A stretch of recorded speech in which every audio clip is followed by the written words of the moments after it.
What's up, everybody? I had a little bit of a technical difficulty there. Can you hear me? It looks like you can hear me. How's everybody doing?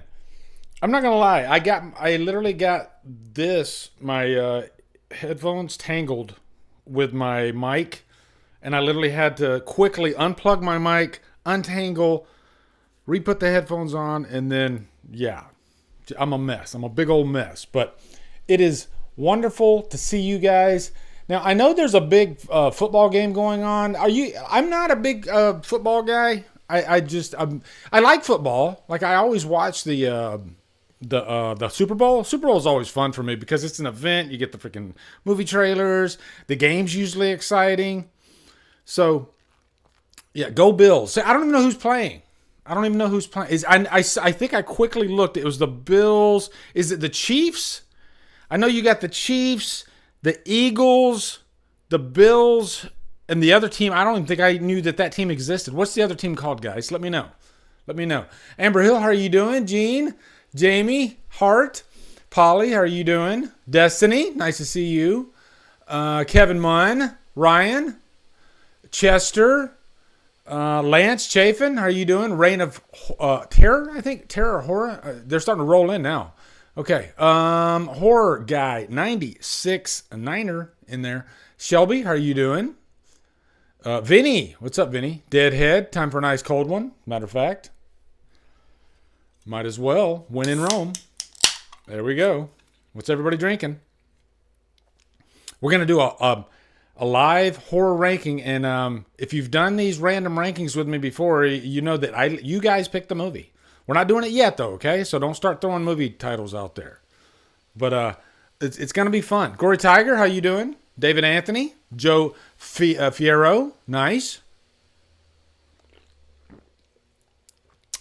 Chris, what's up, Chris? How you doing? Rhett. Nuclear Fusion. Austin Friedes. Christopher Holmes. Man, the names just keep rolling in, guys. Thank you. That's really sweet. Have you guys been watching the channel lately? I've been putting out a lot of content. I feel like life of a YouTuber, right? I don't think I've ever shared this. This is kind of weird. Like, what is the mindset? Like, what is the thought process of a YouTuber? Let me take these off.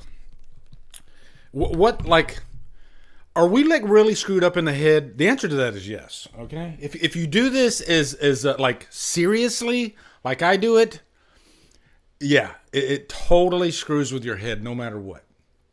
And here's the process. The process is, boom, an idea pops in your head, or you just saw a movie that you're like, oh my God, I got to get that out. Or you go to the theater and that's like 99% you're going to make a review for that. So then when you get home, usually it's really late at night, unless it's like my weekend, and then it's like during the middle of the day.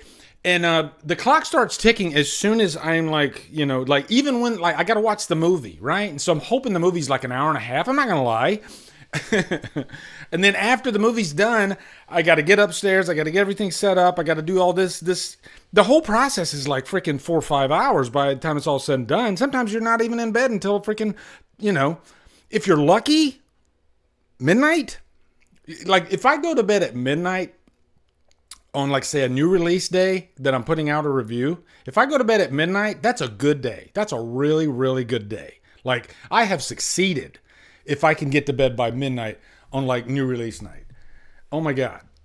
But what's the mindset? What's the thought process, right? It doesn't stop there, guys. I'll let you know right now. It does not stop there. After that video goes out, and by the way, just finishing the video, you still got another 30 minutes, right? Once the video's done, once you hit upload to go to YouTube, you might as well go give it another 30 minutes because I always do the thumbnail last minute. I know some people, they do the thumbnail like before. That's the first thing they do. And I've even seen like some of those like YouTube, how-to YouTube channels, and they'll say, always make the thumbnail first because that gives you your idea. But I don't do that. Maybe it's because I procrastinate. But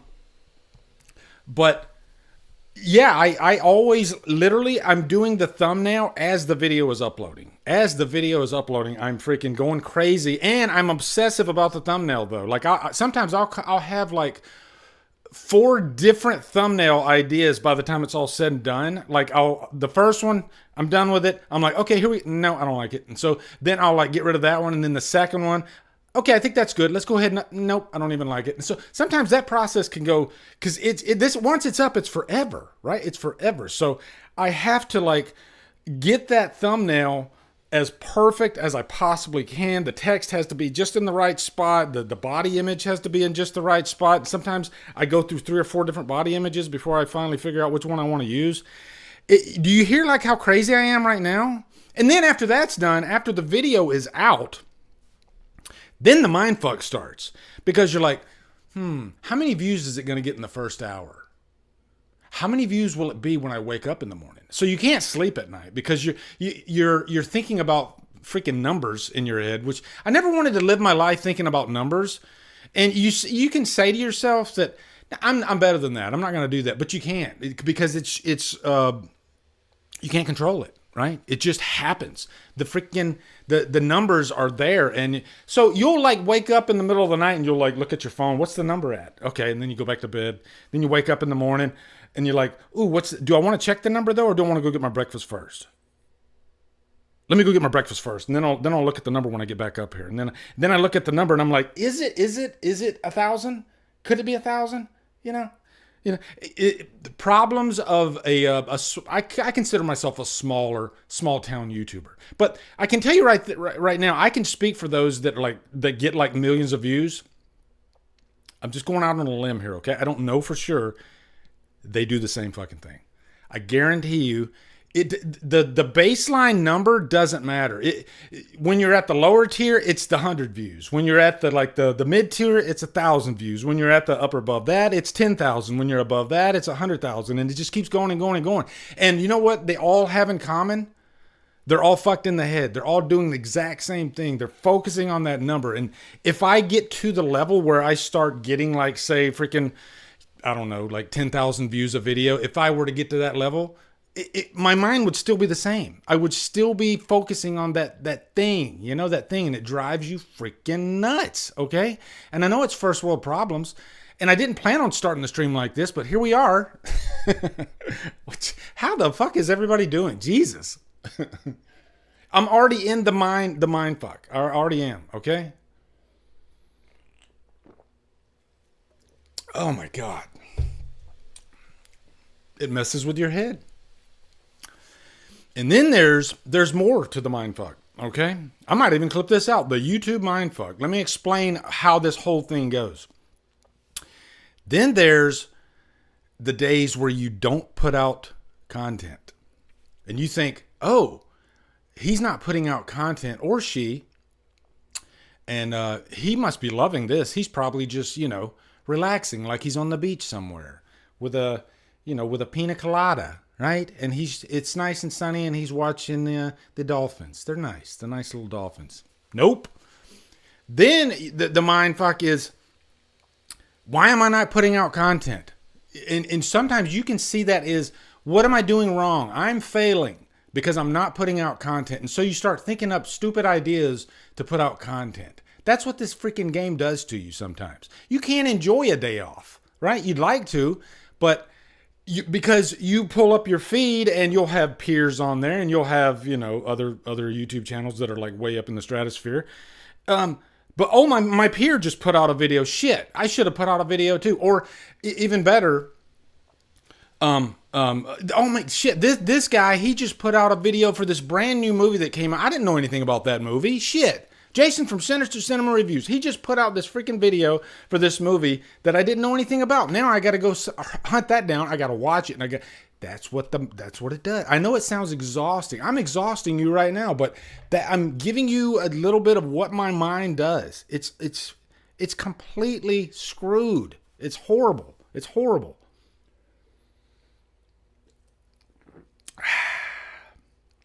Let me take a deep breath. Okay. We're going to do a random movie ranking. We're going to talk about physical media. That's going to get me in trouble. It always does. That's the other side of it. The troll comments. People that don't agree with you. You review a movie like Presents, and every fucking body on the planet disagrees with you. Some people call you an idiot. You're an idiot. I think this one guy literally said, "This is one of your weaker reviews," just because he disagreed with me. It's a weaker review because I disagreed with him, even though I gave him reasoning why I didn't like the fucking movie.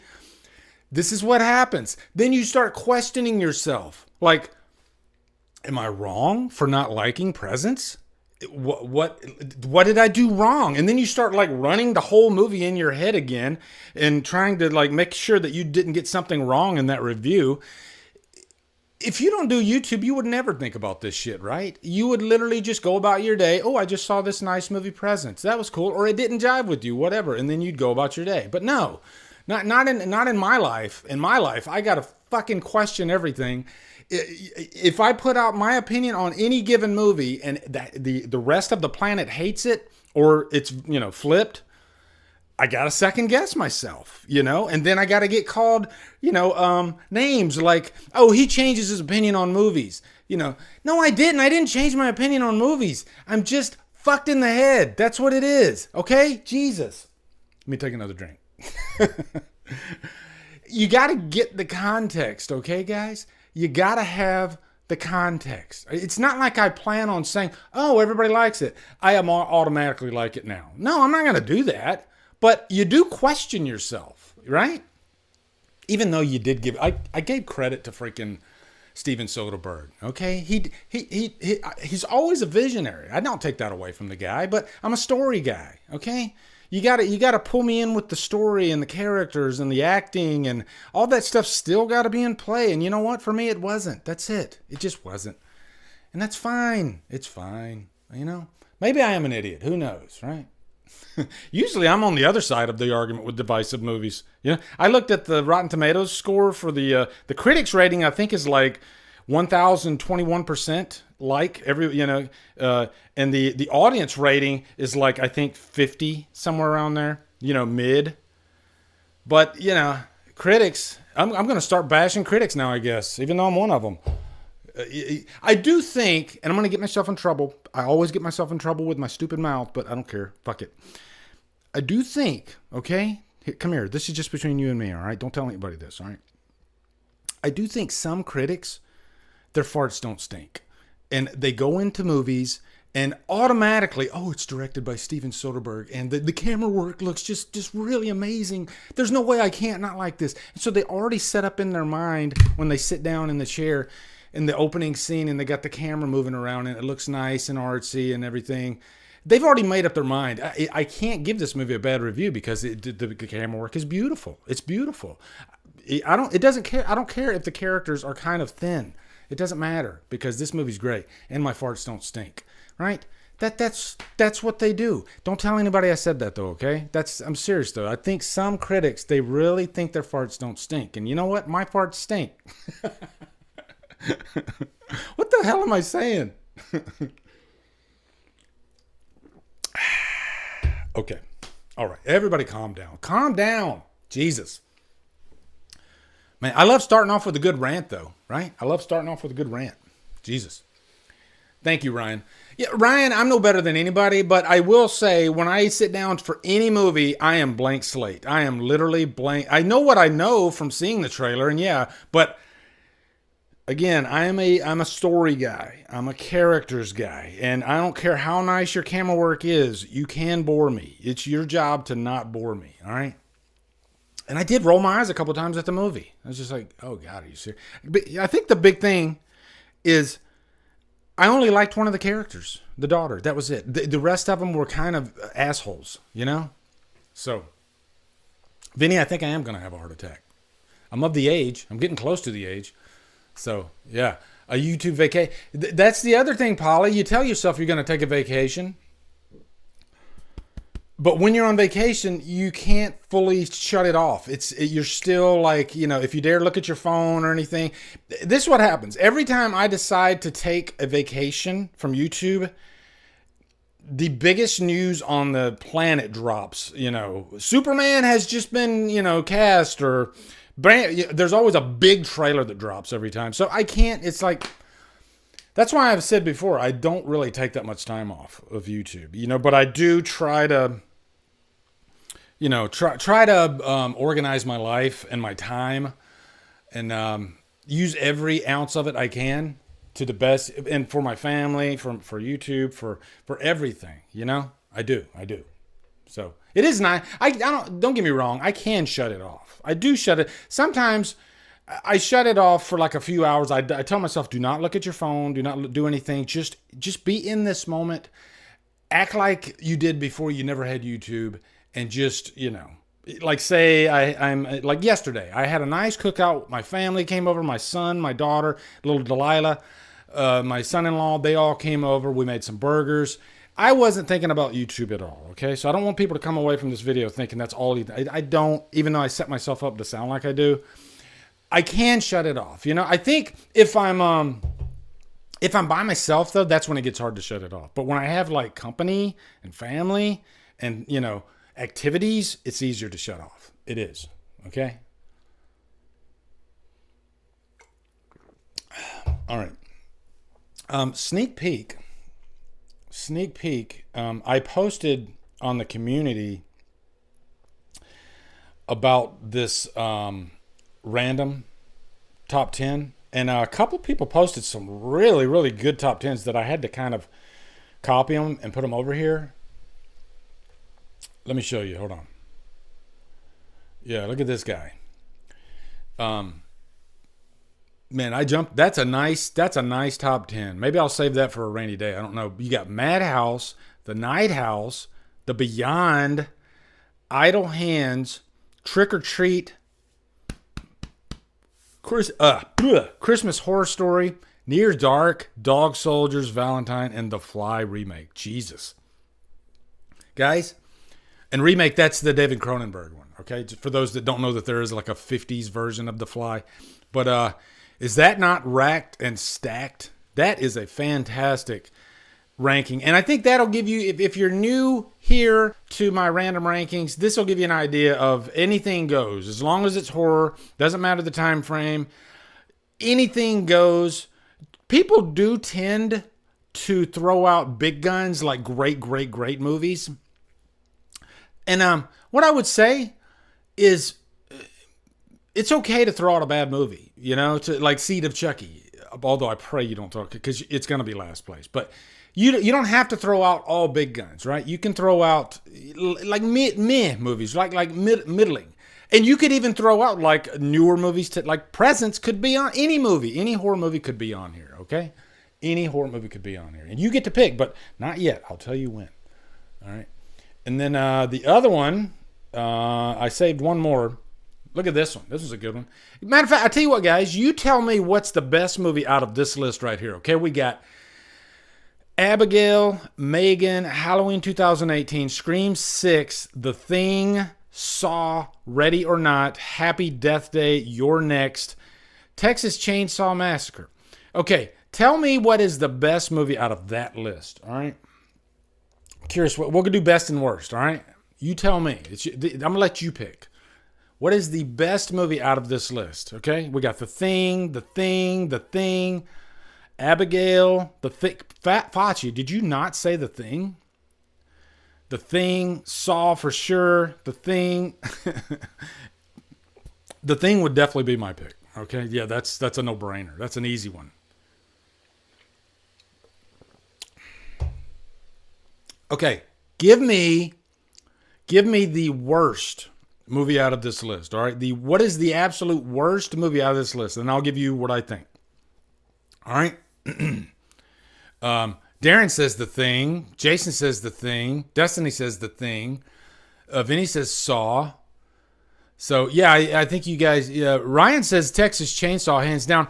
Now, Ryan, to be fair, I don't know if they meant the remake of Texas Chainsaw or the original, but if it's the original, I mean if you said the original Texas is the best out of that list, I would have respect for you. I really would, and I would make you hot chocolate in the morning. Why in the morning? I don't know. Rosemary says Megan is the worst. Destiny says Megan is the worst. Slim Broco says Megan is the worst. Scream 6 is the worst, Jamie. I respect that. Megan, Happy Death Day. There are some, I don't know if you want to call them stinkers, but there's definitely some tough ones on there. For me, the worst would definitely be either Megan or... You know what? I'll say Megan because I have come around a little bit to Happy Death Day. Now, if he put Happy Death Day 2 on there, then I'd probably put that because I hate the second one. The first one, it's okay. Even though... What's this new movie coming up, guys, that looks like Happy Death Day, but they actually show the kills? It looks bloody, which is what they should have done with Happy Death Day. Give us something. Give us a little bit of the kills. Damn, help me out, guys. What's the name of it? There's a movie coming out like Happy Death Day. Until Dawn. Thank you, Vinny. I knew Vinny would get it. Until Dawn looks up. I think Until Dawn looks great. I know it's based on a game. Some of the gamers are pissed. I don't know anything about the game. The trailer looks fun. Looks good. Okay? Now, let's go back to this Dalton's list, and let's play this again. Okay? I'm going to give you the list again. You think about what's your favorite movie of this list, all right? We got Madhouse. I love getting you guys involved. Madhouse, The Night House, The Beyond, Idle Hands. Ooh, that's an idea. Movies with the name House. Trick or Treat, Christmas Horror Story. This is a tough one. Near Dark, Dog Soldiers, Valentine. Ooh, or The Fly remake. Wow, that's a tough one, guys. What do you think? We got The Fly, Near Dark, Trick or Treat. I knew this one would be a little bit more varied. Near Dark, yeah. Near Dark is a great freaking movie. Idle Hands, love Idle Hands. Near Dark, Dog Soldiers. It's all over the place. The Fly. Let me think about. I was gonna say The Fly, but let me look at this list one more time, okay? And by the way, check out Madhouse, guys, if you haven't. I reviewed that one a few years ago. Big credit to Damian Maffey, who told me about that movie. It's pretty much very similar to Happy Birthday to Me. Okay, very similar. It's especially the last acts. They're almost identical. But what's in a name? Thank you. I respect that. Night House was really good, actually. I loved Rebecca Hall in that movie. Funny story about Night House. That was when I first started getting like critic screenings, but I lived in Melbourne at the time. So when I went to a critic screening, hey Katie Lee, how are you doing? I would literally have to drive an hour and a half to each screening. And boy, let me tell you, that is... So if you watch that review for Night House, you could tell I'm dog fucking tired. Because I drove an hour and a half, watched the movie, drove another hour and a half back. By the time I'm recording, it's probably midnight. And I got the review out in record speed till like 2 in the morning. It was insanity. I was exhausted. So I was glad I moved to Orlando. Because now the theater I go to is like 20 minutes away. But my favorite movie of this list I'd probably say The Fly remake. I'm not going to try to be edgy. But Near Dark is fantastic. Trick or Treat's great. The Beyond. I'm surprised nobody picked The Beyond. That is one of the best freaking Giallo movies out there. Or Italian horror. I don't know if you call it Giallo, but it's definitely Italian horror. Yeah. So, all right. Now, What is the worst movie of this list? What is the worst movie of this list? All right. And is it a tough list? Is it a tough list? I think it's a tough list. I don't think there's a bad movie on that list. What do you guys think? What is the worst movie on that list? Let's see. Let me take a drink. I'm curious to see what you guys think. Worst movie on the list. I'm actually wanting my Idle Hands shirt right now. Wearing. Nice, Chris. I love Idle Hands. Christmas Horror Story. And I had a good time with Christmas Horror Story. Valentine. Dog Soldiers. I don't think it's Dog Soldiers. I think you guys are on the right track, though. I think it's either Valentine or Christmas Horror Story. And both those movies are really fun. Almost like guilty pleasures. Sean Sheridan, what's up, brother?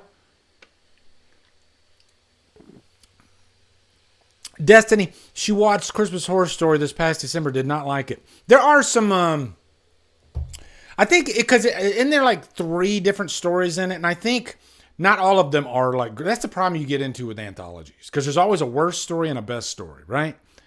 And Christmas Horror Story, I liked the Krampus story, but the other ones, maybe a little forgettable. Frank's Media and Reviews, what's up, brother? How you doing? Valentine might be one of the worst on that list, but I have a damn good time with Valentine. You know, that's a movie I really want a sequel to, honestly. But maybe it's too late in the game to make a sequel. Maybe it could be, spoiler alert, David Boreanaz' son. That, you know, and I don't know if he has a real son, but you know that character, Jeremy Melton. Maybe he has a son, you know, that's like pissed off. I'd love that though, right? I mean, they could even have like, well, no, Denise Richards, most of them died, right? Did any of them live? Yeah, the girlfriend lived, so they could bring her back. But I think that's it. I think only the girlfriend lived. Frank gets it. Madhouse, man. Tell him, Frank. Madhouse is great. It's a good freaking movie. Yeah. So before we get to the ranking, let me go through some of my news here. Do we want to start with the physical media stuff? Or do you want to start? I'll let you guys pick. Do you want to start talking physical media? I have questions for you guys. I have 5 questions for you guys about physical media. And it's up to you whether it's dying or not, okay? It's not up to me, because I always get myself in trouble when I do these physical media reports. People get really pissed off at me. How dare you talk negatively about physical media, which I'm not I'm giving you facts. I'm not talking negatively. I'm the physical media guy, okay? That's the thing. Hold on, let me switch over here. Yeah, look at that. I'm the physical media guy. I just bought these, all right? These are freaking, and I love them. I would much rather watch these than watch them on digital, okay? Everybody was running. Let me ask you guys this. This is a bonus question.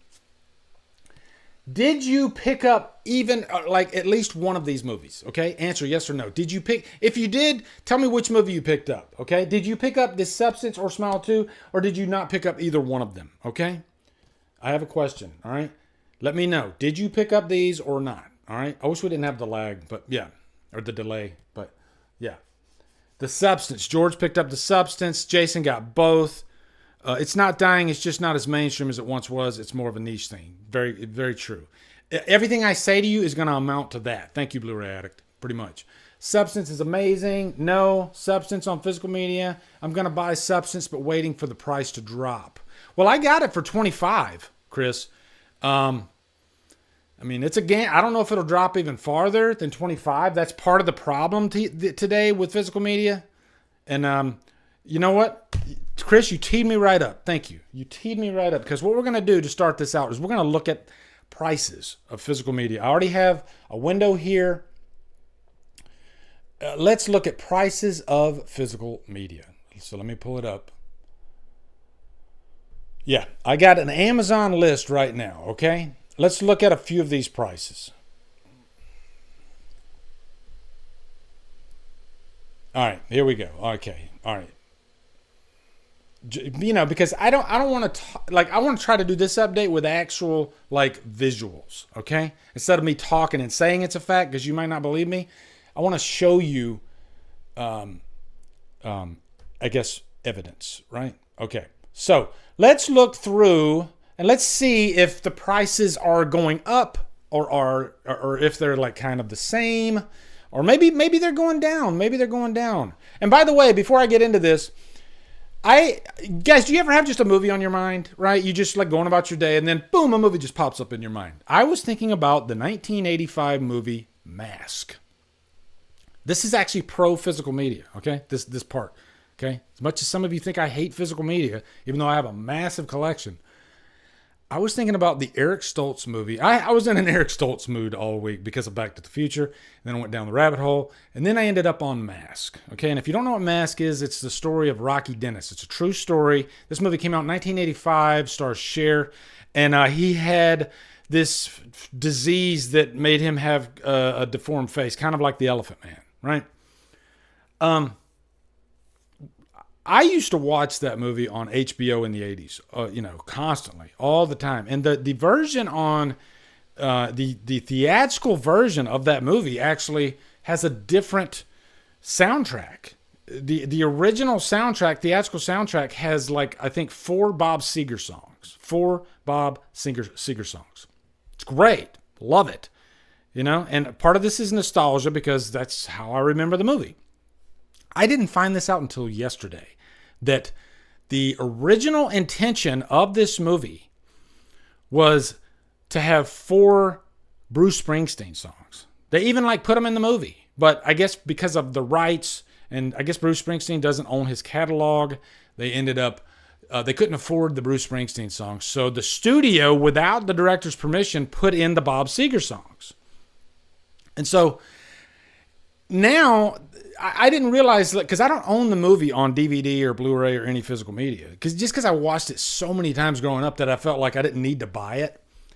So I went looking around for this movie. And by the way, if you do buy it on physical media, 99% of the time you're going to find the director's cut.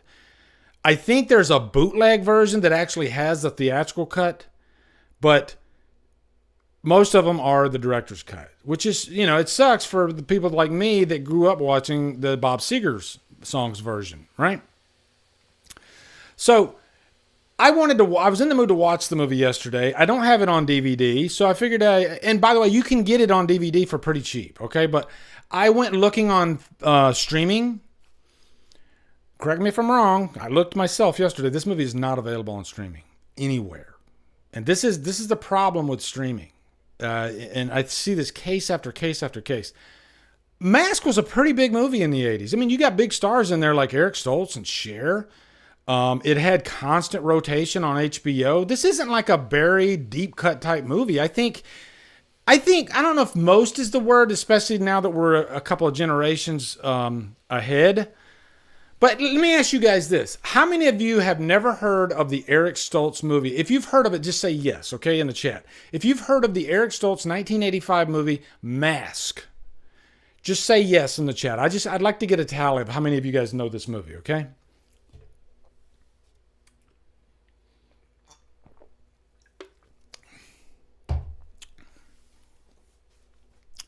Yes, yes, yes. Yes, yes, yes, yes, yes. You see the problem there? Yes, yes, yes. I haven't seen a single no yet. Okay. So this is a pretty popular movie. It was so big that it actually, I think people, even like younger generations, knew of the movie because of some kind of marketing, or maybe their family liked the movie. Their mom was a big fan of it. Most people have heard of the movie. You can't, look, guys, test me right now. Tell me I'm wrong. Look it up on streaming. See if you can find it anywhere on streaming. I could not find it anywhere. The only place I could find it is kind of like the pirated version that you can get. You can find any like rip of a movie, a pirated rip. That's the only way I could find the movie. It looks nice too, by the way, the rip. But yeah. So the only way you can watch Mask is if you buy the DVD or Blu-ray. And like I said, you can get them at a decent price. But will Mask ever come to streaming? If I had to put my money on it, probably not. There's no, there's not a Mask 2 coming out, right? It's a true story. So this is the problem with digital. That we're going to see a back catalog of movies that are going to be erased from existence. And the only way you could get them is buying an out-of-print because this movie is out of print. Okay, but yeah, $5. Now, Kevin, is it for the physical release or is it a digital version? Can you find the digital version for $5? Because I looked on Amazon, all I saw was the DVD. Okay, so let me know, Kevin. Maybe I'm wrong. Okay, I've been wrong before, but I think you can only get it physical. I don't think you can actually rent the movie. Okay, Internet Movie Archives can come in handy to find hard things to view online. Yeah, there's a few. Yeah, there's a few sites that you can find, but yeah. Let's see. I saw it at Walmart the other day at the 3-pack film. That's nice. Yeah, look for those 3-packs too. Every now and then you can find a deep cut movie as part of a 3-pack, and that's always nice. You know, I'd like to buy the movie, but I much prefer the Bob Seger version. But the Bruce Springsteen version is fine though. It is nice. It is nice. Okay. Sergeant Sheedy Pickles says, I can appreciate the convenience of streaming movies, but I find that digital media has made the hobbies we love feel trivial. Yeah, you're right. You're right, Sheedy. It kind of sucks, you know. So that's why I'll never sell my my collection. You know, I have a collection of VHS, DVDs, Blu-rays, 4Ks. I have it all, and I'll hold on to it for dear life. Okay. So now let's go look at some prices on Amazon. Okay. And then I'm going to ask you some questions. All right. So stay frosty. All right. Here we go. Sonic the Hedgehog 3, Amazon exclusive, $44.99. Now remember, that's $10 more than I think the going rate for a 4K was. Even a steelbook, they were $34.99. But now they're getting up there. Here's Nosferatu 4K, $43.99. And that's not a steelbook. That's just your standard release, $43.99. And guys, let me ask you this too right now. Will you be honest with yourself, okay?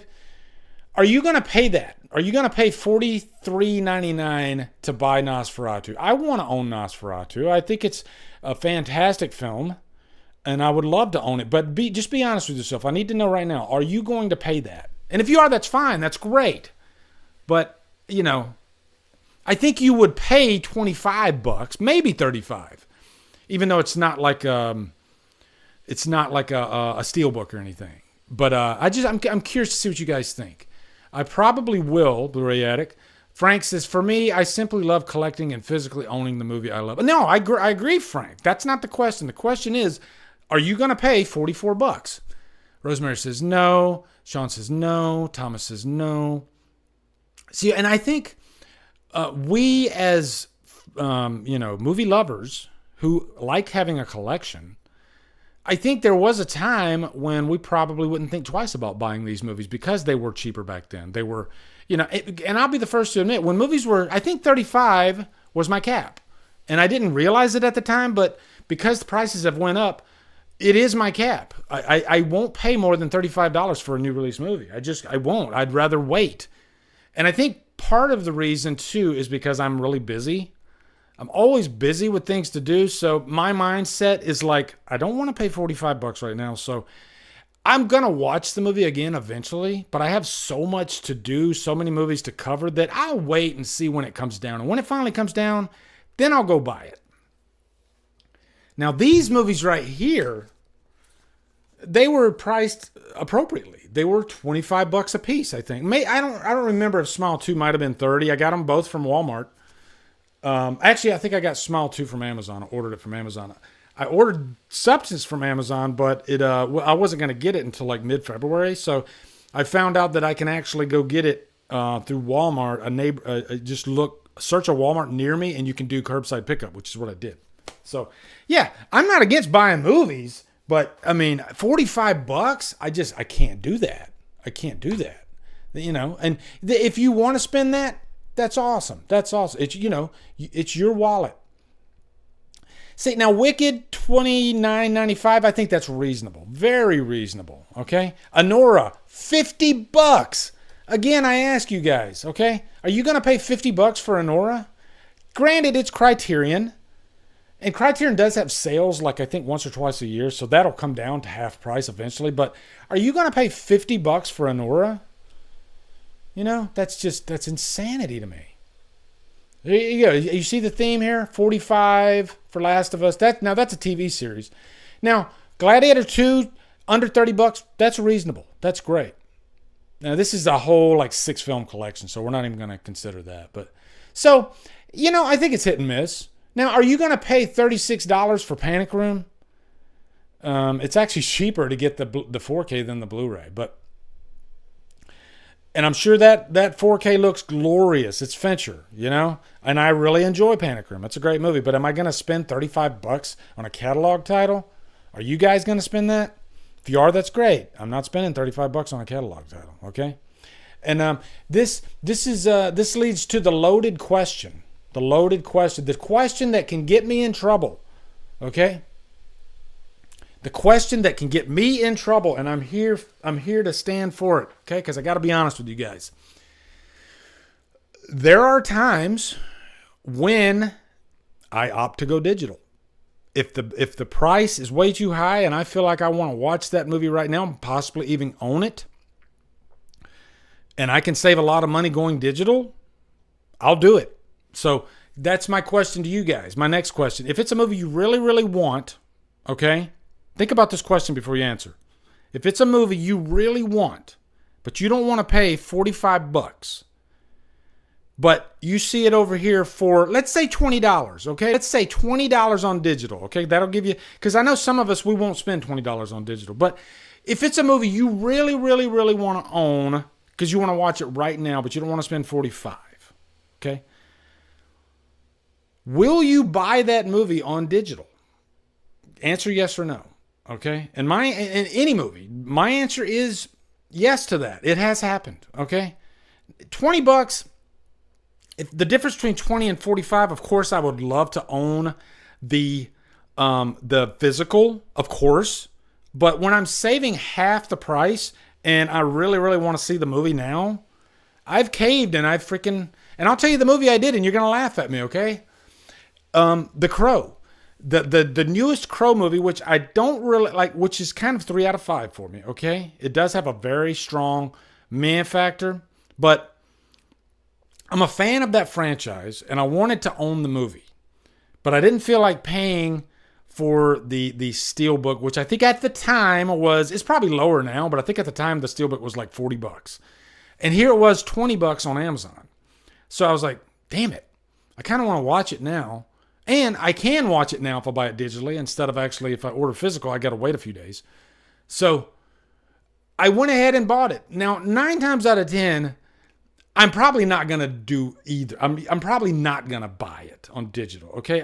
I'm not trying to say I buy digital like all the time, but I do buy a lot of those movies that are like, say, $5. You'll catch a deal, right? So like sometimes you I want to rent a movie digitally.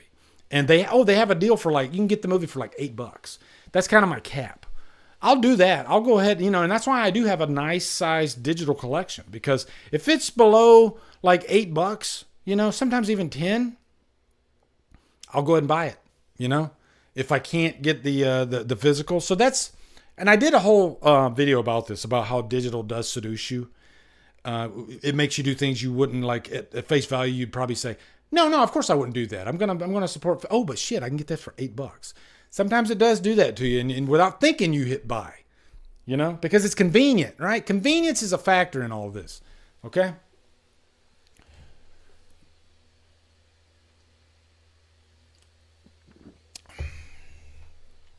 AFTB Productions. Lee, did you get the Arrow Video Hellraiser Quartet of Torment U.S. release yet? No, but. Is that the first 4 movies? Here's what because I got this not too long ago. Hold on.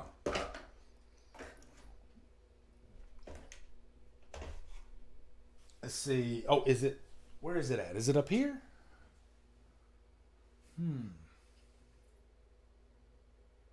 It's not there. Hold on, guys. Give me oh, here it is. Here it is.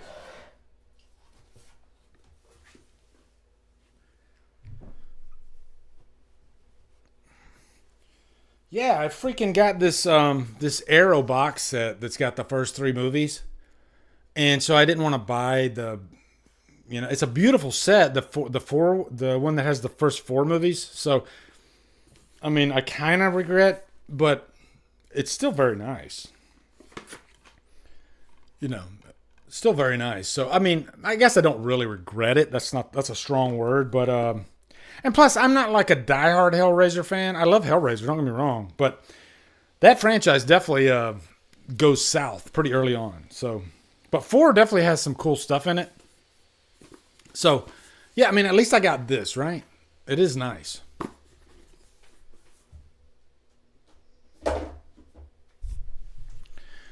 All right, so we're still on physical media. Let's go over to this story that I got here. Actually, should I ask you guys? Let me ask you guys the questions first, because I think you like that, right? You like when I ask you questions. All right, hold on. I wrote down, I think, 5 questions. Okay, so I need your answers. All right, I need your answers. Okay, we're gonna determine if I don't know what we're gonna determine. Okay, here we go. Hold on. Okay, first question. Everybody, listen up. Here we go. Would you say you've bought more or less or about the same physical media in 2024? So the whole year of 2024. And you can include everything. You can include any form of physical media, okay? I don't care if you include music even. You can even set like vinyl records. Or should we just keep this movies? You know what? Let's just keep this movies, okay? That's a whole separate discussion. We won't include vinyl, all right? So just movies, would you say you bought more or less or about the same physical media in 2024? Okay, that's the first question. Chris says 2024 was more digital for me. Blu-ray Addicts is about the same. Definitely more. Horror Guy 96. Nice. Much less. Chris, what's up, Chris? Less, fewer, far less, much less. I bought a lot of vinyl. I did get a lot of vinyl actually last year. That's probably where I'm at. Frank, more, way more physical, more. So I'm seeing more or less but I'm seeing a good amount of more and about the same. So yeah, Destiny says about the same. Now let me think. Did I bought like out of my wallet? I probably I know for a fact I bought less because I'm not including vinyl. Okay, I'm just talking movies. But the only things I bought, like I rarely bought any new release ones, but if it's movies like this, then yeah, I gotta have that. I had to have Smile 2 and The Substance. Okay, but thinking back, I don't think I bought too many new releases. I think I got more like boutique type label type stuff. I love that stuff. I think I got that Hellraiser collection last year. This right here, I got 2 copies of this. Trick or Treat. Yeah, because you can see the other one. Yeah, it's right. My head, boom, my head just hit it. Okay. So yeah, I got 2. This one's not even open yet. That's how much I love that movie. Trick or Treat. So yeah, I jumped all over that. So, these are just observational questions. Okay. Next question. All right. Next question. Okay, I just need an answer from you, okay? If it was more or less, okay, what would be your reasoning? So reflecting on your answer, what's your reasoning? Why did you buy less? And if you bought more, why did you buy more? Okay, just give me a quick answer of why you bought less or why you bought more. Or if you bought the same, I would imagine it's because you're just a physical media fan. Hey, Drumdums, this might be a weird question, but do you ever get nervous live streaming? Almost every time. Before I start, I usually get the jitters. And that's probably why I was like shot out of a cannon at the beginning of this one. I think that fear, it affects me in a negative way or a positive way. And I never know what way it's going to be until I start talking. Sometimes it affects me in a negative way, and I can be a little like down on myself, But and then most of the time, I think it's kind of a positive thing, though. Fear kind of forces me to push myself forward, right? I always try to react that way. Go face it head on. Whereas I think I probably earlier on in life, I probably did the opposite because of fear. I probably said, no, I'm not going to try that. Out of, I'd just be scared. So, yeah. Okay, let me see. So I want to have a physical media just in case something happens with the. Yeah, me too. See, I'm part, but it just depends on what I have. The past Halloween, I finally bought the Halloween box set. Have all the Friday the 13th, Stevie. Boy, that was an exciting day. I got the box set of Friday up there, and I got the box set of Halloween right there. And the box set of Halloween, this is why I'll never sell this, because I have signatures of, there's Scout Taylor Compton, Laurie Strode right there. This one says, fuck off Drumdums, Kathleen Kelly. Oh my God, that was freaking awesome. She was a sweetheart. Allison from the David Gordon Green trilogy. And here's my crown jewel right here. Hey Drumdums, Speed Kills, Nancy Keys Loomis. Wow. Man, yeah. So I think every time I go, if there's somebody from like Halloween, I'll probably take this and get them to sign it. Okay, next question.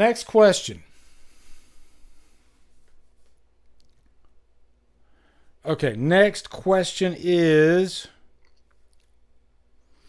do you watch more streaming than physical media in 2024? Okay, like not your whole life, but in 2024. Hey, Liana, how are you doing? In 2024, do you watch more streaming than physical media? And if so, what percentage? Okay. What you could do is with your answer, you could just say, if it's 90%, say 90% and whatever it is more of. So I do 90% physical media, or I do 90% streaming, or 75 or 50 or whatever. Okay. So do you watch more do you watch more streaming than physical media? Okay. So a little bit of both, more streaming. It's quicker and more convenient. Yes, 95%. Physical media, Blu-ray, streaming, 50-50, 100%. Shitty Pickle, is that 100% digital or physical media? I re-up my subscriptions. 100% streaming. I respect that. 100% streaming, Liana. Nice. 100% streaming. Man, I did not expect this. You know what's cool? The lady folk, they don't give a shit, okay? I'm not saying they don't like physical media, but they're just brutally honest. All right. I think the lady folk, they're going to tell you straight up whether they're going to watch physical media or they're going to watch digital. Whereas I think some guys, we're nerds, right, guys, about this stuff. And sometimes it hurts to say that we might watch 80% streaming, Sometimes it hurts. And whereas the lady folk, they're like, I'm thinking with my wallet. Yeah, I'm 100% streaming, So I appreciate that. I love that. Polly, 75%. Taffer, 100%. Guys, I am kind of shocked here. I'm seeing a lot more 100% than I expected. This is really eye-opening. Thank you. Thank you for your honesty. I have the best freaking audience. 85% streaming. Women don't like to get up. They yeah. Ladies, if you're laying in bed, are you gonna walk over to that Blu-ray, or if the movie's right there on freaking Netflix, are you just gonna click on Netflix? I'll be honest, I'll click on Netflix. I do it.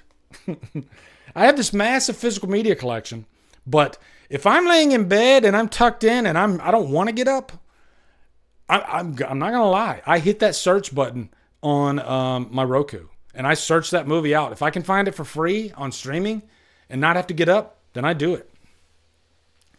Flesh Suit Man says, how excited are you for Dark Match? First I've ever heard of it. I don't know anything about that movie. I'll have to look it up. Dark Match. You know what? Let me look it up. Let me see. Dark Match. Let's see. Maybe there'll be something like a big revelation here. Hold on. Dark Match movie. 2024. Everything says 2024. Small-time wrestling company accepts a well-paying gig in a backwoods town only to learn too late that the community is run by a mysterious cult leader. Okay, it looks like a Shudder type movie. Yeah, I can dig it. I can dig it. All right. Dark match. I do like stumbling upon, interesting new movies, and I love the horror community because you guys always you'll send me messages or you'll put in my comments. Hey, did you check out Slasher Junkie on Instagram? He's like, hey, did you check out Grafted? And I was actually in that thought process of I'd like to review a new movie. And then I was like, oh shit. He's got, his name's Slasher Junkie. He always posts like slasher type stuff. So I figured I'd check it out. And sure enough, Grafted was quite solid. Okay. Next question. Okay, this is a good one. Next question. Get ready. You guys ready? Okay, here we go. Are you planning on buying a title as of this moment right now? Is there a movie in your head of this moment that you've been thinking about it for a week? Oh, I'm going to buy that on physical media. Is there a movie in your head right now? Okay. That doesn't mean think up a movie right now. That means it's already there. You're planning on buying it. If so, what is the title? Okay. Or if there is no title, say no. All right. But I'm curious, is there a movie that you're planning on buying? Okay. Frank says smile too. Job Tigret says nope. No, not yet, but I'm sure there will be. Hollywood was good. Yes. Lisa Frankenstein. Nice, Rosemary. I respect that. Flesh Suit Man says Strange Darling. Yes, that's a great one. I have the Friday the 13th box set in my Amazon shopping cart. I currently don't own any of my own physical media. Yeah, you should definitely get that. Martin Scorsese's New York. Deadpool. Yes, no title yet. Nosferatu, Friday the 13th box set, Jason Goes to Hell 4K, Deep Blue Sea. So I love this. Most of you guys constantly surprise me. When I swear, for this question, I thought like at least half my audience would say, no, I'm not planning on buying anything just yet. But I'd say most of you are telling me you literally have a movie in your mind right now that you're going to buy. I love this. That's so freaking awesome. So, yeah, I mean, The Crow 2024, if it's on sale. I want the copy of The Substance that says Academy Award winner on it. Rhett. The Abyss. Just so many of them. The Substance. Wow, that's so cool. Uncle Buck 4K next month. Yeah. So, yeah, man, that's a good answer. I appreciate that, guys. Okay. I'll give you two more questions. Okay? Here you go. Are you 100% digital right now, as of right now? And that doesn't mean you don't, you could still have a collection of physical media. What I'm saying right now is, have you, in your mind, said, okay, I think I'm done buying. Right now, I'm just going to be 100% digital. Is that your mindset right now? Do you feel like you don't want to buy any more physical media? Let's see what you say. Okay. No. Hell no. I think, yeah. This one I'm not surprised by. Okay. No, always more. Nah, no, hell no. Yeah. And that's my answer too, by the way, guys. Yeah. Hell no. Guys, by the way, I do get super excited when they announce a new deluxe edition of a movie on physical media. I get super if it's when they announced the deluxe edition of say Halloween back in when I got the 2-disc set that came with the TV version, still to this day that happens. Okay, still to this day they announced freaking Torso was getting a deluxe edition, and they announced Tenebrae, and I got Tenebrae. I got a ton. I mean, if you look behind there, all my Criterion and Arrow and all those are all up there. I'm a sucker for that stuff. Okay. When they announce a digital title, oh, boom, this is coming to digital, get ready. I don't care. It just never it doesn't hit me. It's never once been oh shit, yeah, I'm getting that. I can't wait. It just doesn't happen. Oh, she wants Deep Red. Here we go. Hold on.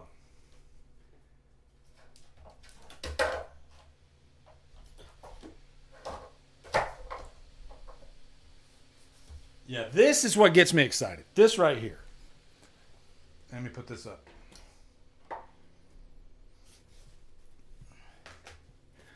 Yeah, stuff like that gets me excited because they go all out. And you get like you get the book with it.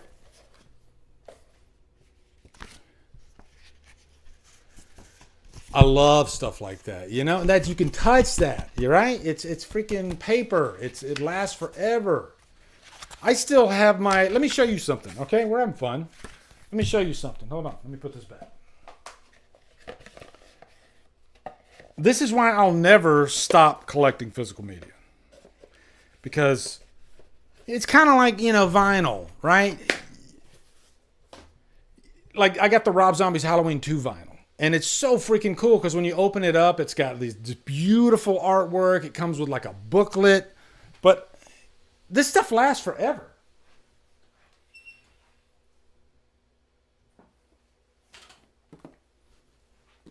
This is Halloween 5, limited edition 10. And look, it still looks great. I got this back in probably 2003. Somewhere. This thing's over 20 years old. Look at this.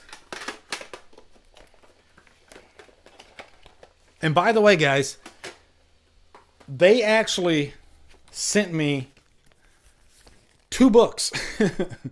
It's supposed to be 1 book, but they accidentally slipped another book in there. It's the same book, right? But look at this. These limited edition, it's I'd say it's like 50 pages, right? And you got like on the front, that's like a picture you never see. That's freaking Jamie Lloyd, and they're getting ready to shoot the scene. And then, like, look at this. This is the first time I've opened this up in maybe 20 years. And I'm showing it to you guys right now. I looked at it when I first got it, but, look, this still looks brand new. And it's 20 years old. And that's behind the scenes, when they're in the house. Cookie Woman. I've never seen this picture. That's a behind the scenes shot of the barn Smeck scene. And they're talking about the shot, right? These are pictures that you won't find on like Google. That's the crazy thing about it. Look at this. Like you probably can't search these out, They're just, it's so freaking cool to have stuff like this, right? Ashley, how are you doing? Yeah. Yeah, look at this. How cool is that? So freaking cool. Yeah, and this is, like I said, this is the great thing about digital. This is the great thing about physical media. All these cool collectibles. Comes with this like lobby card. Look at that. With the chapter stops. Man. Do any of you guys have stuff like this? Like these limited edition 10s? I've seen like Christian Hanna. He's got some of these. But when they announced the ones for 4 and 5, man, I had to jump all over. They're nice and weighty too. Yeah.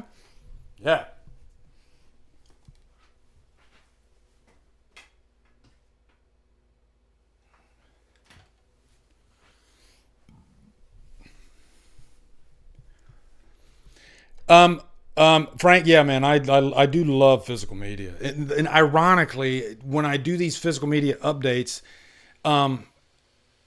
most of the time I talk about the current news, which is usually bad news. And it ends up, the egg gets thrown at me because I'm reporting it. So I figured for this update, I'll start it off with the good stuff and show my audience that I love this stuff. Okay. I don't want it to ever go away. I don't. But then you get stories like this.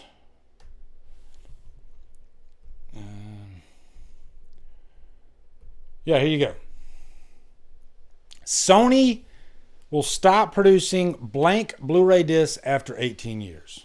Okay. Now, is this the biggest of deals? No, but it's just another kink in the chain, right? And I do have some blank Blu-ray discs, because I burned copies of my Blu-ray Myers cut for Halloween 6. My Dr. Death cut for Halloween 5, you know. I like to put those on a physical disc. And so I still have like a spindle of blank discs, but blank discs are going to start becoming a thing of the past. Sony says it will stop manufacturing blank Blu-ray discs for the Japanese market, along with mini discs and mini DV cassettes that could be used to save media in physical format. We would like to express our sincere gratitude to our many consumers or customers for their patronage. A short press release concludes, it has been 18 years since the Blu-ray was first introduced, coinciding with the launch of the PlayStation 3. Blu-ray is popular for its high bit rate and ability to store hours of high-definition footage, like 50 gigabytes. Many still appreciate the format over streaming services, which generally encode video at much lower quality. And of course, physical media like Blu-rays cannot be taken away when an internet service goes offline. So yeah, I don't need to read any more of that. But yeah, in a nutshell, Sony is doing away with their recordable discs. Now there are other brands out there, so you'll still be able to get a recordable disc, but you know, it's just another a morsel of bad news. You know, I think last year Best Buy stopped selling physical media. Then you had LG. That's the most recent one. They stopped doing the players, but you know, I'm not talking in absolutes here. Like, I think physical media is still going to be around for quite a long time. You know, I think it's still going to be a niche type thing, like vinyl is. You know, vinyl's not going anywhere. It's actually the number one physical music format right now. So, yeah. Exclusive E, do you collect steelbooks? I love my steelbooks. You know what? I used to, and I do have quite a few steelbooks in my collection. But I think I'm kind of changing my tune on steelbooks because I love slipcovers. And let me go over here. Yeah. Like this Smile 2, I love that cover. I love that cover. And I was looking at the steelbook, and the price had nothing to do with it, even though the price was like $5 more. I preferred having a slipcover, and I preferred the cover, the image on this one as opposed to the one that had Jack Nicholson's son. I just like this image better. It's cooler looking, I think. So, you know, and I love having a slip, right? So I'm not against steelbooks, and I used to be like really, really pro steelbook, but I'm noticing as time goes by, I'm starting to like slips more than I like steelbooks, because steelbooks can chink, they can break, you know. Not that any of mine have broken. I take care of my stuff, but I do get a little bit OCD though. Like if I have a franchise and I got one steelbook out of like the 4 movies, that drives me crazy. I like everything to be uniform.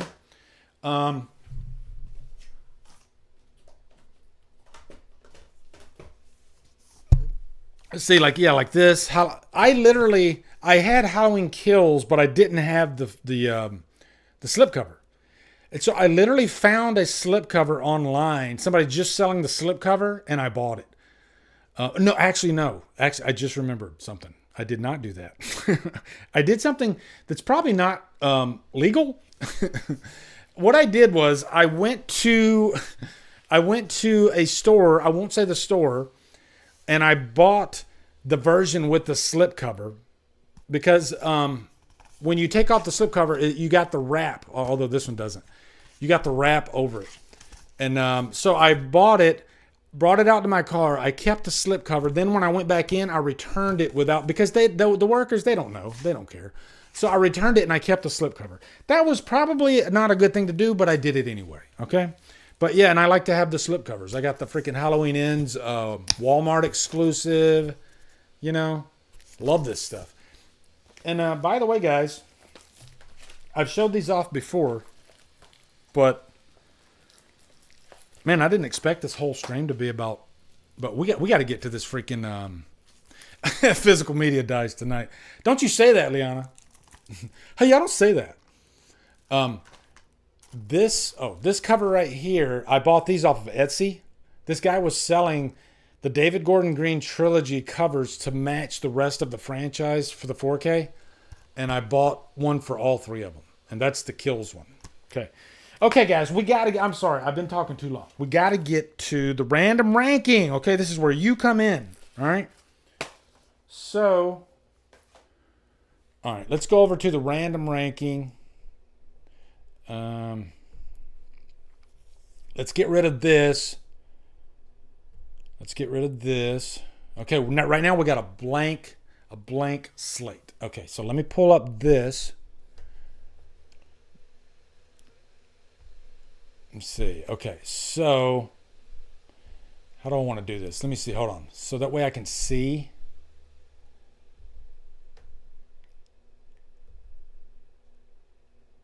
Okay, so now I can see you guys. All right. Okay, guys. Floodgates open. Go ahead and start dropping movies, okay? If I've seen the movie, then it can be playable. It's got to be horror, but right now, go ahead and start dropping movies, all right? I'm waiting on you. All right, let's see what we got. Pearl, okay. All right, Mimic. You know what? I don't remember Mimic. I still haven't seen Zombie. Dracula 2000. Did I see Dracula 2000? You know, I'm going to go, just because I don't remember, I'm going to go Lost Boys, The Fog. Haven't seen Howling 3, Near Dark, Devil's Rejects, Valentine. I don't remember Vacancy at all. Eden Lake, People Under the Stairs, Slumber Party Massacre. Let's see how many I got. 1, 2, 3, 4, 5, 6, 7, 8, 9. Oh, so I need one more. Let's see, one more. Ooh, I'm going to go In the Mouth of Madness. In the Mouth of Madness. This is going to be a solid one.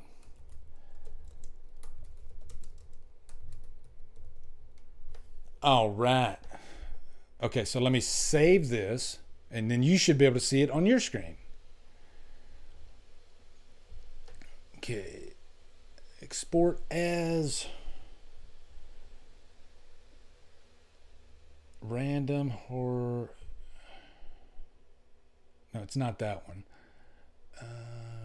Here we go. It's this one. Okay. Export. Replace. Now that means you should be able to see it on your end. Let's see. Hold on. Random horror list. 10 random horror lists. Let me go back up here. Hold on.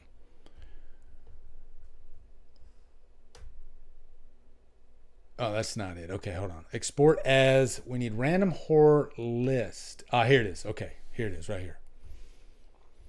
Replace. Export. Now we see it. Okay, now we see it. So what I'll do is we'll go least to best, and I will put a check mark on the ones that we announce along the way. Okay? Haven't done one of these in a long time. This is going to be fun. All right, guys? And you get to play along too. All right? You get to play along too. So, all right. So of this list, all right, let's figure this out. Let me take my last drink.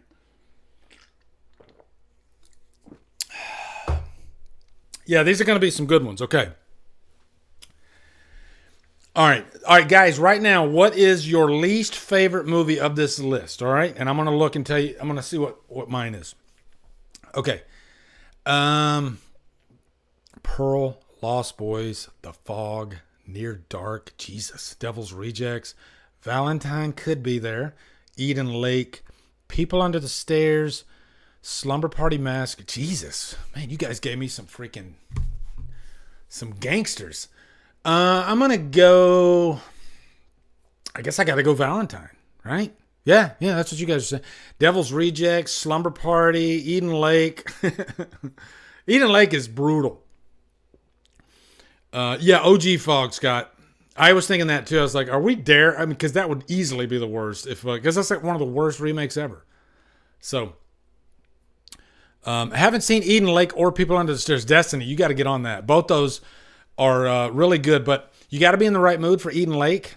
But People Under the Stairs, that's Wes Craven. That's great stuff. That's great stuff. So this is going to be a tough list, okay? So let's go ahead and make our mark on Valentine. Okay, list. Here we go. So, Okay, so open that with this.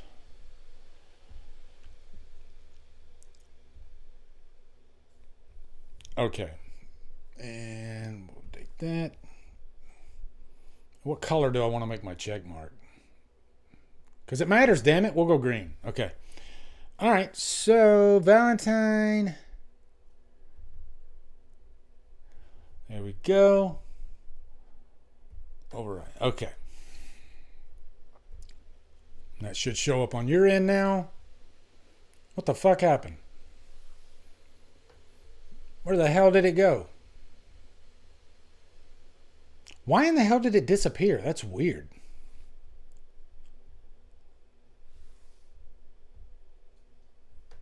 Let me see. Hold on. Overwrite random horror list. There it is. Okay. Wow. That was weird. Okay. So, yeah, we got Valentine is last place. All right. I'm not going to put a number beside it. We get the idea.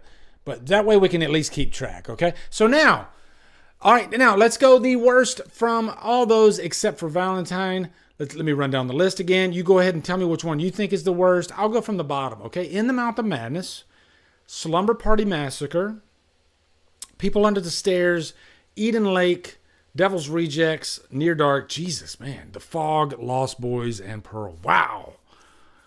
Man, that is tough. I guess, I love Slumber Party Massacre, though.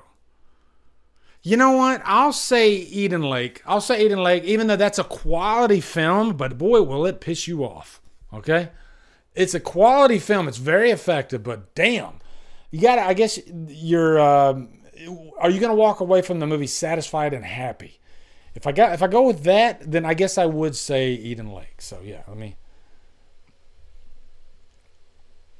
this is, when Eden Lake is your number 9, that's when you got a stacked list. Okay. All right. Let's do the next one. Let's go from the top. We got Pearl, Lost Boys, The Fog, Near Dark, Devil's Rejects. Whew.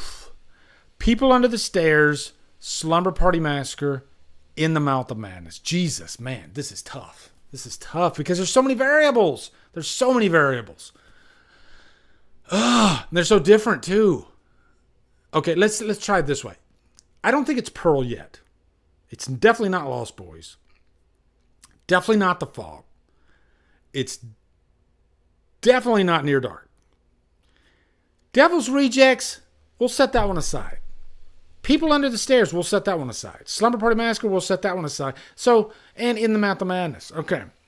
So, I think it's between Slumber Party Massacre, People Under the Stairs, and Devil's Rejects. Shit. I'm going to go People Under the Stairs.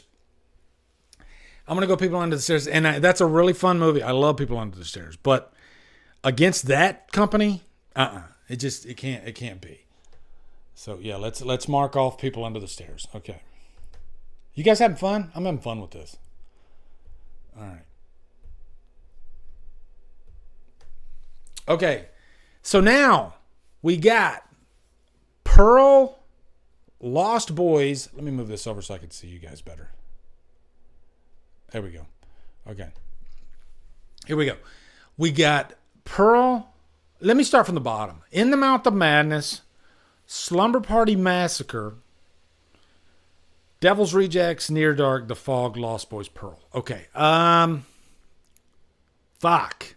I'm going to go. Let's see what you guys say. Slumber Party Massacre, Devil's Rejects, Slumber Party Massacre, Slumber Party, Pearl, Lost Boys, The Fog, Near Dark, top 4. Slumber Party Massacre. Everybody's saying Slumber Party Massacre. Damn it. Yeah. All right, let's do it. Let's go Slumber Party Massacre. I'll be able to respect myself in the morning if I say Slumber Party Massacre, so why not? Okay. All right. Okay. Man, we have a cluster of like I didn't plan it this way, but you guys called them. All right. Now we got In the Mouth of Madness, Devil's Rejects, Near Dark, The Fog, Lost Boys, and Pearl. Okay, let's see what you guys say. Polly says Devils, Nuclear Fusion, Devils, Slumber Party Massacre. We already did that one. Devils, The Fog. Now it's time for Pearl to go. I think I'm the only person in here who hates The Fog. Jamie, get out. Dylan, the Pearl, Near Dark, New Wave Hookers 3. There you go. I'll put that on the list next time. Devil's Rejects. Okay, let me see. Hold on. I'm going to go... Yeah, I guess I got to say Devil's Rejects. Yeah, I got to say Devil's Rejects. That one was an easy one, guys. We did it. That one was an easy one, okay? We're halfway there, guys. Give yourself a round of applause. We're halfway there. You're doing so well. You're doing so well. I'm very proud of you. Look at that. We have 1, 2, 3, 4, 5 in a row. Isn't that weird? Never has this happened. It's usually like they're kind of like checkered all over the place, but... Could In the Mouth of Madness be next to continue the trend? Let's see what you guys say. In the Mouth of Madness is probably my favorite movie ever. I watch it all the time, or I just play it in the background. In the Mouth of Madness, The Fog, yes. Near Dark. I haven't seen Pearl or Mouth of Mad. Is that Mouth of the Madness? Let's see. Near Dark. Okay. Let me get my shit straight here. Okay, here we go. Hold on. Pearl, Lost Boys, The Fog. Don't want to be controversial here. I'm surprised Pearl has lasted this long. I'm learning something about myself. How much I like Pearl. Apparently, I really love Pearl. Pearl has not even been a consideration yet, guys. That's how great that movie is to me. Didn't even think about it. And I like X more. Isn't that crazy? Okay. You know what? I am going to go. You know what? God, this one hurts. This one really, really hurts. Damn it. Guys, it's between Near Dark and In the Mouth of Madness, but I feel like Near Dark is such a cool movie. It's like a cool, sexy movie, you know? But like, and then you got that debate, like, which one's better, Lost Boys or Near Dark? Jesus, man. I'm having a tough time. This might be the toughest one yet, and it's only going to get harder. Wow. Let's go with, fuck. I don't even want to pick. Let's go with, you know what? I'm not even going to tell you. I'm just going to mark it and let you find out, okay? I'm going to go with this one. I'm going to go with this one. There you go. So, yeah, I marked out I couldn't even say it out loud, you know? I couldn't even say it out loud. Because, I mean, all these movies, these top 5, they're freaking, like, top notch, you know? They're top notch. Oh, okay. Give me a minute so I can get that out of my system. Jesus. That hurt. That really hurt. I might need therapy. Okay. All right. So now we got 4 left, guys. 4 left. I need your help on this one. Okay. I know, Frank. It hurts me too. Okay. It hurts me too. But we can only get through this together. All right. Pearl, Lost Boys, The Fog, and Near Dark. Are you kidding me? Are you kidding me? I don't even think you guys can pick. Jason can. He says Pearl. Dalton says Lost Boys, Near Dark, sadly. Pearl needs to go, for fuck's sake. I am having a good one. Hope you're having a good one, too, Liana. Everybody say, I hope you're having a good one, Liana. Okay. Pearl, I can't choose anything. I can't choose either, Kevin. I still don't know the answer. Okay? Damn it. Fuck. All right. Sorry about that, guys. Okay. Let's see. Pearl. Let me see if I can. Can I narrow it down to 2? Okay. All four of those movies are like, they're like freaking locked. Locked. I can't even narrow it down to two. I can do this. Hold on. Pearl, Lost Boys. Okay, I'm going to put Pearl in the running. Okay? So, I think it's between Pearl and The Fog. Okay, we got this. What are we doing? We got this. It's between Pearl and The Fog. And if we say that, then we know what the answer is. We know. And I'm going to show you the answer right now. Of course. It's that, of course. Yeah, it's Pearl. Okay. We did it, right, guys? Everybody give yourself. Yeah. You did it. Okay. All right, here we go. All right, here, everybody, put your freaking thinking caps on, all right? Because I'm going to need you. Because we got Lost Boys, The Fog, and Near Dark. This is impossible. It's impossible. Even the gods, even Zeus could not pick the right answer on this one, okay? But I kind of gave you the answer because I put it between Pearl and The Fog, didn't I? So might as well. All right, so yeah. Man, this is too fun. Yeah. Process of elimination is a bitch, guys. It's a real bitch, but sometimes it has to happen. Okay. So yeah, we got rid of The Fog. Jamie's happy. All right.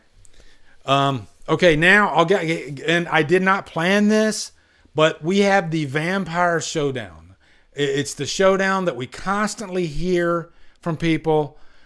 Lost Boys, Near Dark. Okay, so since we're down to the final two, everybody, stop what you're doing. We're going to pick the best. What is the number one movie out of this whole list? Since we're down to two, we know, so that way we can celebrate appropriately. All right. So if you want to write number one next to it, so that way I know, so that way you can stamp it, certify it, and get a designated, what do you call it? What's that legal term? You need a notary. Okay, I need a notary. Your notary is going to be putting number one. Okay, so write number one next to it. That's your notary. Okay, your notary. All right, so we got Lost Boys, Near Dark is the better of the two. Lost Boys is overrated. Near Dark number one. Both of the Lost Boys. What'd Rosemary say? She said Lost Boys. Kevin Munn, what'd he say? He said Near Dark is number two. One is Lost Boys. Okay. It just happened. I know my answer, guys. I know my answer. Okay. It's there now. It's locked and it's registered. And it has a notary public, and it's stamped in my brain, okay? It just hit me, all right, what the answer is, okay? And so, here's the answer, okay? Here we go. I'm going to circle it. I'm going to circle the answer for you, and I'm going to circle it in red or yellow. I'm going to circle it in yellow, okay? Here we go. You won't see what I'm doing right now. Okay, I just circled it. And I might as well put a check next to the loser. Check. Is the suspense killing you guys? It's killing me.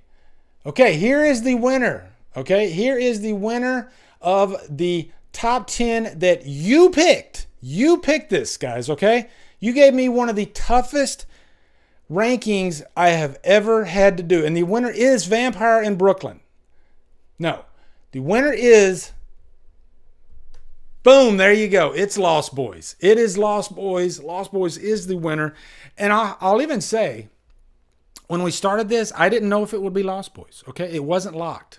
It's something I had to figure out along the way through algebra, through chemistry, through mathematical persuasion, and a little bit of luck, okay? But we figured it out. It's a very respectable number one. Thank you, Jamie. Very respectable. A true class. Let's see what you guys are saying about your number one, okay? You celebrate. You picked this list. I didn't. Let's see what you say. Dylan says a true classic. Insanely rewatchable. Nuclear Fusion says Interview with the Vampire. Blu-ray Addict says I love everything about The Lost Boys. One of the best 80s horror movies of all time. Scott Lauderdale says, while I appreciate Near Dark more, I can't complain with The Lost Boys. Nuclear Fusion says, throwing garlic. Nuclear Fusion is going to need a warm bath tonight. He's going to need a warm bath. Cryptic Chance says Lost Boys is full of sexiness. He's not wrong. He's definitely not wrong. It actually has a lot of... It actually has more baby oil than P. Diddy in that movie. Okay? What was the baby oil budget of Lost Boys? And was that what kicked it across the finish line? The world may never know. Kevin Munn says, Eagles fly 55-23. Congratulations to the Eagles. David Thorson says, Lost Boys is a bit more entertaining to me. Taffer says, rated R, first R-rated movie I ever saw in the theater. And guys, that's a fun topic, actually. What is the nice segue there, Taffer? Guys, what is the first rated R movie you ever saw in the theater? Do I know the answer to this? What is the first rated R movie I ever saw in the theater? Was it Gone with the Wind? Is Gone with the Wind rated R? I don't think it is. Did they even have a rating system back then? I don't think they do.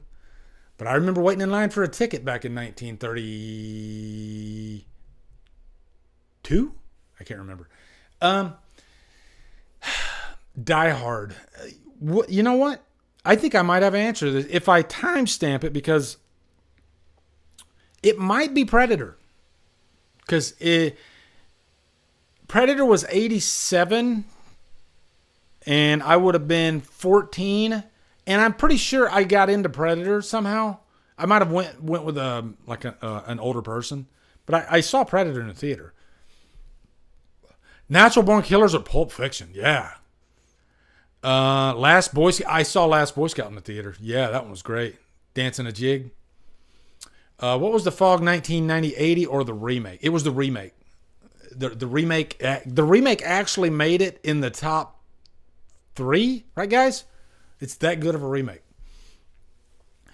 I honestly don't remember about the first R-rated movie. Now, there's a different answer. Like, what's the first R-rated movie you saw at home? You know, because I'm sure that's a different answer. And you probably saw that a lot earlier in life. And the answer for that would be, I think it was Friday the 13th Part 3. I think that was the first R-rated movie. Or was it Porky's? I can't remember. Porky's made me the man I am today. Yeah. Porky's, I guess it depends on when Porky's came out, guys. Did Porky's come out before Friday? Or did Friday come out before? Friday Part 3. Friday Part 3 came out in 82. So I think Porky's came out after Friday Part 3. Right, guys?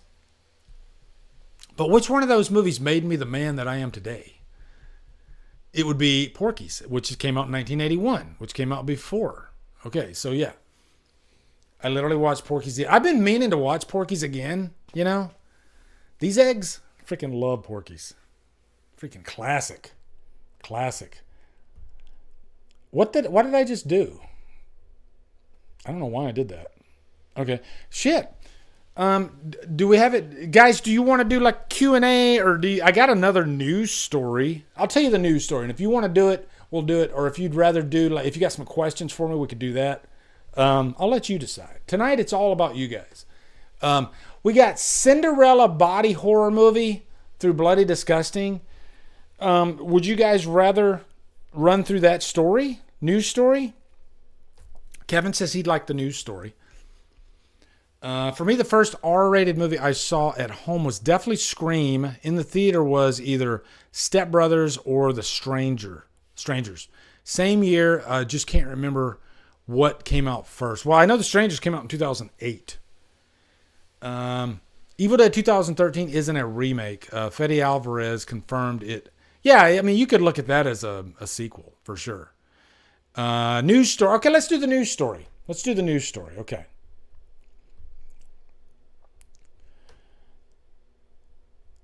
Okay, news. Here we go. So this is I haven't read this, so we'll be reading this together. But this did catch my eye. It's a Cinderella body horror movie, The Ugly Stepsister. It made someone vomit at Sundance. So that's interesting. You know, and that always gets news. When you have a reaction like that to a movie where somebody like runs out of the theater or they threw, you know, like Terrifier, right? When Terrifier Was it Terrifier 2 or 3? Probably both those movies made somebody throw up. I love when they have like a showing of a very graphic horror movie, and there's always people in the audience that are not horror fans, and we just love the response, right? It's so great. So anyway, Cinderella body horror movie The Ugly Stepsister made someone vomit, which, by the way, guys, if you haven't seen Grafted yet, that definitely has a Cinderella Ugly Stepsister vibe to it, which was kind of cool. But yeah, let's read through this story, okay? Let's read through this story. Okay. I'm already interested in watching it, especially if it made somebody vomit. All right. It's always a sign of a good horror movie when it makes audiences squirm and even vomit in their seats. And this year's first horror movie to meet those high standards has already been unleashed upon the world. It's titled The Ugly Stepsister. A body horror, there's a lot of body horror movies coming out lately, twist on the classic Cinderella fairy tale that just premiered at the Sundance Film Festival last night. According to a report from Variety, the details of the sights and sounds of Sundance's opening night, it was also clear that Sundance still favors the bold and doesn't shy away from screening films that may elicit strong reactions. During the premiere of the opening Sundance midnight movie, The Ugly Stepsister, a moviegoer leaned over to the aisle and vomited. But you know what? What if they were just like, maybe they had too many popcorn or too many nachos? That's always a possibility too, because is it just me? But when I leave a theater, I feel fucking disgusting because I have literally filled my body with so much freaking junk food. And I can't tell myself no. I have no discipline whatsoever.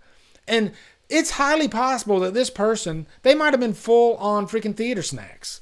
And, you know, that could have caused them to vomit, right? Sometimes I leave the theater, I'm like, God, I wish I wouldn't have eaten so much. But I can't help myself. I love my freaking nachos with the cheese and my bunch of crunch. And, you know, I'll reserve judgment until I see the movie, okay? And then I'll let you guys know if I think they were just full on nachos. But is there any truth to the report? Or is it little more than movie marketing? Well, Bloody Disgusting's head critic, Megan Navarro, was actually on hand during the screening of The Ugly Stepsister at Sundance last night, and she has verified Variety's eye-catching report. Good on you, Megan. Megan tweets, my review for The Ugly Stepsister, a gnarly body horror twist on Cinderella, is now live at Bloody Disgusting. In short, I loved it, but it's not at all for the squeamish, she adds, which makes me want to see it even more. She adds, just ask the poor soul who barfed at the Sundance premiere last night. What made him barf? We don't need to read anymore.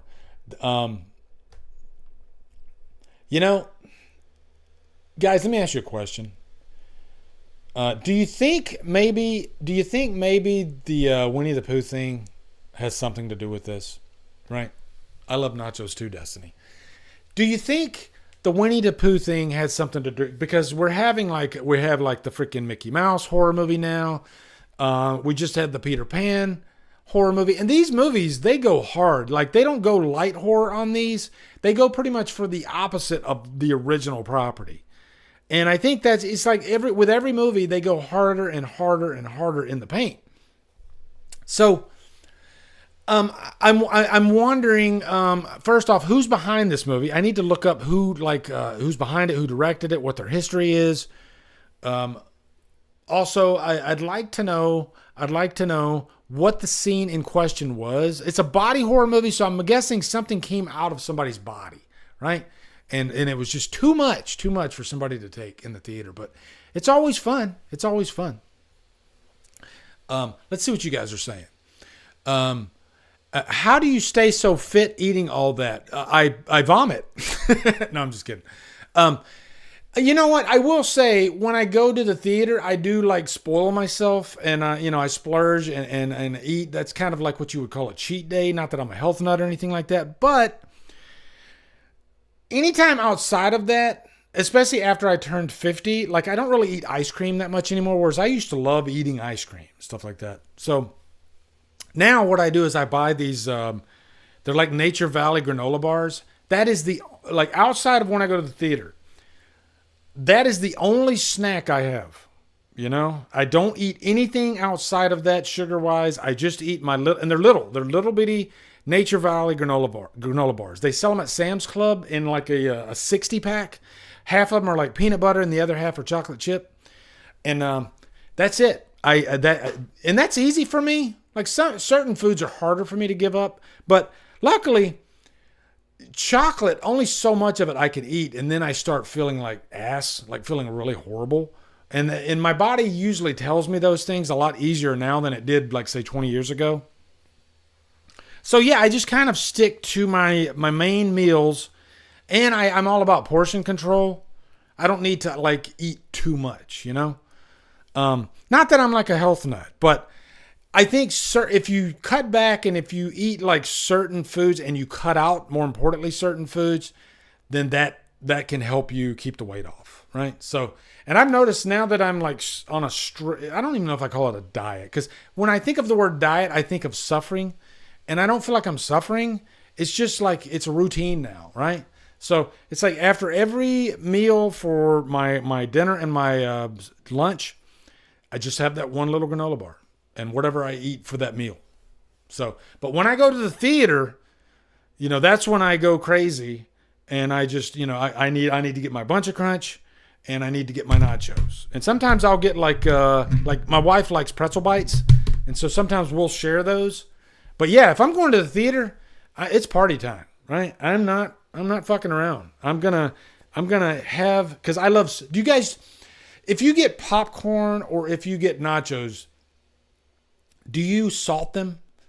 Like I gotta salt. Like I think I'm the only person. Is anybody else do this? Pay attention. Listen to me, okay? Listen to me. When you order your snacks at the theater, and I'm sure none of you do this, but I do this. Like I'll order my nachos, right? After I've paid and everything, I say, "Oh, by the way, can I get a scoop of popcorn salt?" You know that popcorn salt that not regular salt, popcorn salt, that like yellow salt that they put on the popcorn? Do any of you do that, or am I the only person that does that? You know, and they say they're usually surprised when I ask for it. They're like, nobody ever asked for the popcorn salt, but try this, okay? When you get I sneak in snacks too, Jesse, sometimes. Like my chocolates, I'll do that. I'll stop by the Dollar Tree and I'll pick up. But try, next time you go, ask them for a scoop of popcorn salt. And just sprinkle it. Just sprinkle it over your nachos or your popcorn. And you will thank me. Because it is fucking delicious. It really is. And then you dip the salted chip in the cheese. Oh my God. Sometimes I'll go to the theater just because I want that food. And I'll watch a shitty movie. Like, do you guys get really excited? Like, I could never eat like a hamburger or pizza. Like some theaters, they'll literally have like hamburgers and pizza. I can't do that.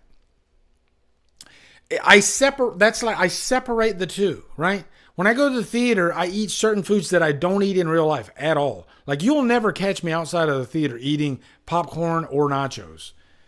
It's I don't know what it is. It's part of the experience. And for some reason that food tastes so good when I'm at the theater.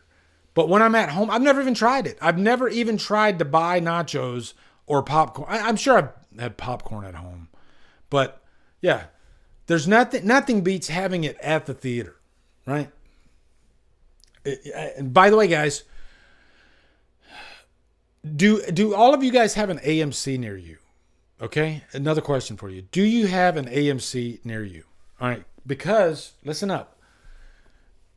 They are doing it's a mystery movie, but they call it something different. Let me look it up. It's going to be a horror movie tomorrow night. Okay. And I don't have any kind of inside information, but through the process of elimination, what big horror movies are coming up? Okay. We got Heart Eyes. We got Companion. Those are the two like immediate ones coming up. I have a press screening for Heart Eyes on Thursday night. So I don't think it's Hard Eyes, because usually press screenings, they usually don't have these mystery movies before the press screenings. Okay, usually you'll get the press screening and advanced screening at that time or before. So through the process of elimination, unless they're showing some kind of like deep cut Shudder type horror movie, which is possible, I think it's Companion. And another reason I think it's Companion is because they already got Companion over in Australia. I've seen a few reviews already on YouTube for Companion, like they cosplay Chris. He already reviewed it. So I think it, and let me know if I'm wrong, guys, but I think it debuted already in Australia, unless those guys had just had advanced screenings. I don't know.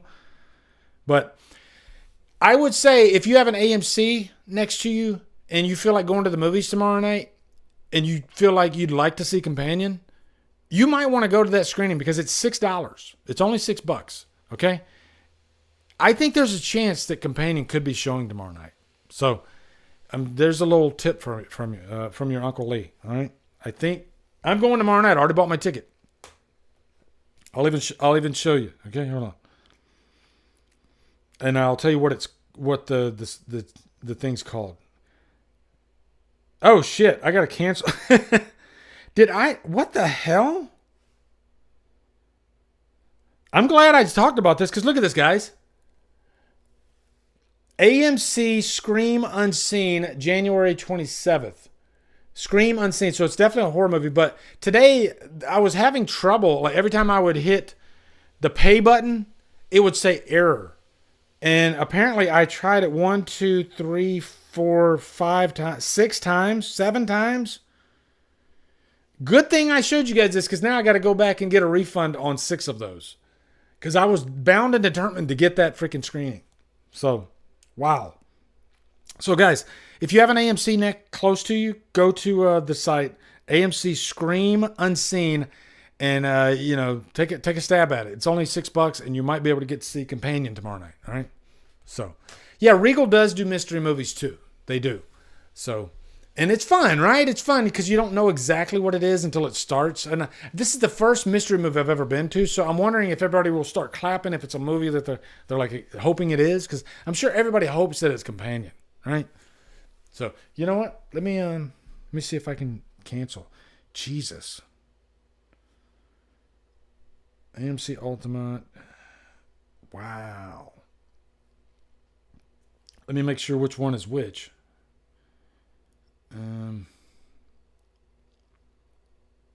Gee, look at that. Wow. So that one's seat L19. So I think that's the last one I did. Yeah, seat J20. Let me see which seat I like the best. Hold on. L19. Oh, I don't like that seat. So maybe it's the first one. Okay, so yeah, I'll do that after the stream. But yeah. Cinemark's is $5. Nice. The only AMC I got is the TV channel. They typically don't go before 10 days of the official release date of a movie. Companion opens on the 30th, I think. And today's the 26th. So that's why I think it could be Companion. They don't go before 10 days. So yeah, I think that's a good shot that it's Companion, Nuclear Fusion. Mine is through Cinemark. Regal does mystery movies. AMC Theater is actually a 2-hour drive from where I live. That sucks. I'm from Portage, Minnesota. Is that Minnesota or Minneapolis? Cinemark's is $5. Yeah. Yeah, Destiny says, yeah. I'm just glad I talked about this because I would have had 7 freaking theater tickets for that movie. Wow. Okay. All right. Damn, guys. This was so freaking fun hanging out with you guys tonight. I hope you guys have a wonderful night. And I hope some of you end up going to that mystery movie tomorrow, okay? I hope I encouraged you. At least it's horror, right? So if it's not Companion, maybe it'll be Hard Eyes. Who knows, So, yeah. But I hope you guys have a wonderful, wonderful, wonderful night. And thanks for stopping by.